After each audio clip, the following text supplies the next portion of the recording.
Everybody today's talking about that team, baby dinosaurs. Oh, my God, Canada rocks, doesn't it? Toronto went to Oakland last night and beat the you-know-what out of the Warriors by 20. That is incredible. And here's what's amazing. Serge Ibaka and Kyle Lowry and Danny Green led them. And guess what? Who wasn't there? Kawhi Leonard wasn't there. And they won by 20? That is so bizarre. Oh, actually, it's not bizarre at all. They're 7-1 without Kawhi. And they've won their last 6 games that Kawhi didn't play. And the San Antonio Spurs made the playoffs when Kawhi Leonard wasn't around. Kawhi Leonard's odd. And in sports and in life, you become your personality. He's one of the strangest players ever. His career averages on assists is bizarre. It's 2 assists a game. Shaq averaged more assists per game. Shaq, who when you dumped the ball on him, became a human, 7'2", 330-pound bulldozer, and didn't have teammates. Shaq averaged more assists than Kawhi Leonard. Kawhi Leonard doesn't talk, nor does Kawhi Leonard pass. And it is not a coincidence that the 2 greatest communicators in NBA history, Magic Johnson and LeBron James, are, in my opinion, the 2 greatest big man passers ever. Probably the 2 best passers ever. That's not a coincidence. Basketball now is about verbal, communicating, recruiting, leadership. You ever notice that LeBron James, and you kept telling me 3 years ago Kawhi was the next LeBron, he's the opposite of LeBron.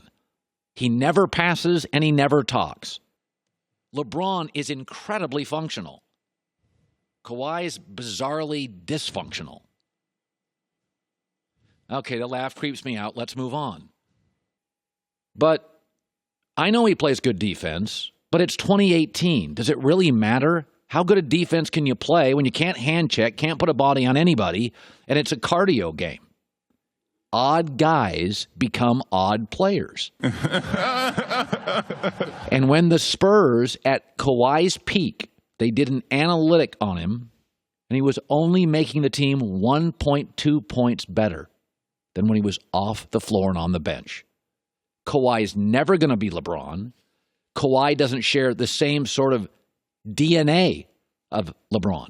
I mean, just think about this. LeBron is as functional a leader as the league has. He's as functional a communicator as the league has. He's as functional a recruiter as the league has. He's as functional a floor general as the NBA has. He has a unique handshake with virtually every star in the league. Kawhi is just simply gifted. He is not a lead dog. Toronto is 7-1 without him, 6-0 in their last 6. Spurs made the playoffs without him. He is simply gifted. And in every junior high in America, and in virtually every high school in America, there is a gifted kid. He's a little different. He never dates the cute girl. He's never the quarterback. He's never the most popular, but he's gifted. He's gifted. He is.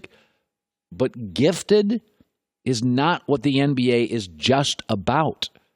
What separates LeBron and even great talents like Kawhi is the ability to pass and lead and talk and communicate and recruit. That is the NBA today. The connectivity. Steph Curry recruits, talks, funny, verbal, leads. I talked about Kevin Durant yesterday.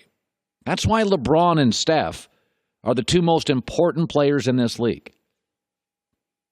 LeBron's not the most offensively gifted, and Steph's not the most physically gifted. But when I hear Kawhi Leonard's going to be LeBron, he's the opposite of LeBron. Teams often flourish without him. He'll never recruit. He doesn't communicate. He doesn't pass.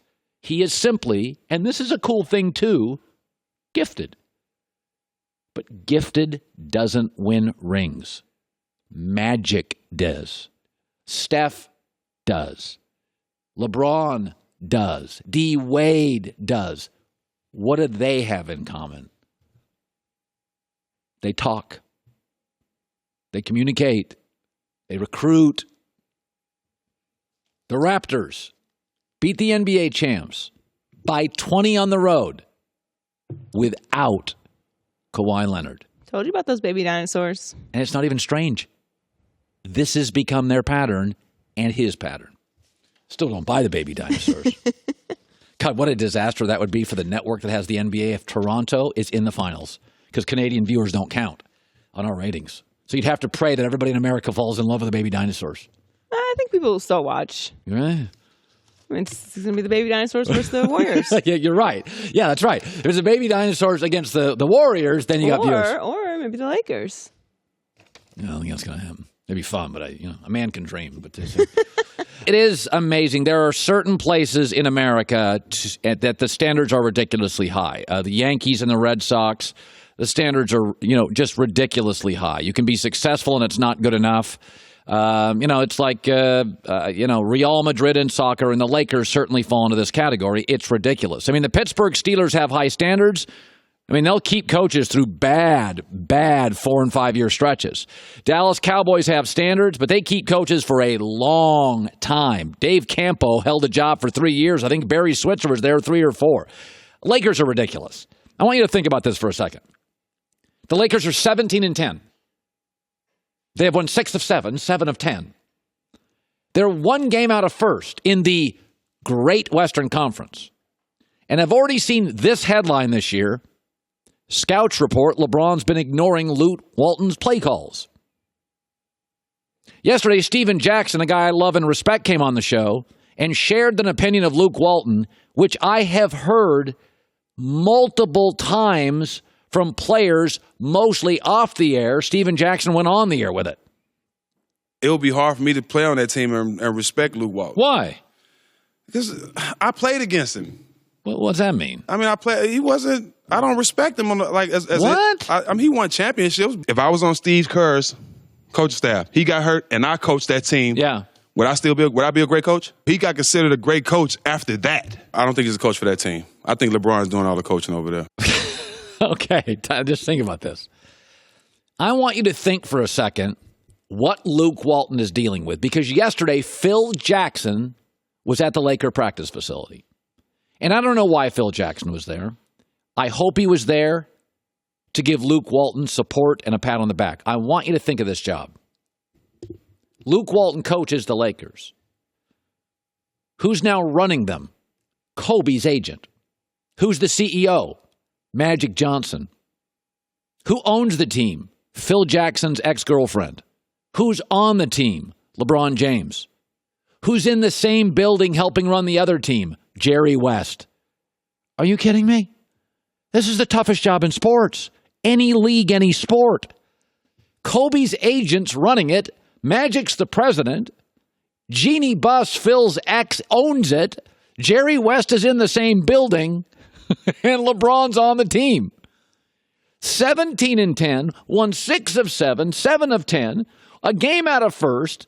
This is a team. Luke was hired to coach all the puppies, the babies. They just threw LeBron at him. They threw Magic at him. They threw Kobe's agent at him. They threw Jerry West in the same building. He wasn't hired to do all this. Listen, the Lakers chew up even their legends. Think about this. Pat Riley's a legend. He had to step down. Jerry West had to leave. Phil Jackson left twice. Kobe threatened to leave. Shaq left ugly. That's how it works for their legends. Los Angeles is the only city in America.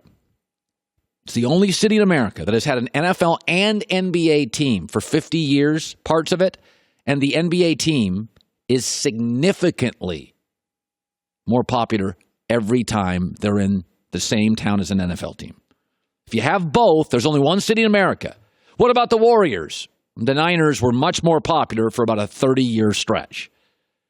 This is different. Think about this. Jerry West was the logo of the league. He's not even the Lakers' best shooting guard ever. Kobe was. If I said to you, who's the Lakers' best center? You'd go, Wilt. He's maybe the best player. No, he's not it. Okay, Shaq. No, he's not it either. Kareem Abdul-Jabbar is their best center ever. I mean, the pressure on Luke Walton, what he faces, the standards. Can you imagine taking a job, and the job changes midstream, and you take this job, and all these X's and legends and human statues are now your boss, your boss's boss, your best player, your owner's ex, and working in the same building. This is the toughest job in American sports right now. He's a game out of first. Steven Jackson's like, I don't respect him. I have had multiple NBA sources over the last month say, it's not going to last. And my response is, this isn't good enough? 90% of you were out there saying, LeBron's not going to win 43 games. They're on pace, if you take out the 0-3 start, to win 60. They're on pace to win 60 games if you take out their 0-3 start, which, when you have a new superstar, it takes a few games to get it right. And the expectations for this job. I hope Phil Jackson was in town yesterday at the facility just to put his arm around him. This is brutal. Brutal. Hi, everybody. Thanks for watching. Subscribe here to get the latest from the show. Also, be sure to check out more of the best clips from The Herd or go watch a few segments from other shows on FS1.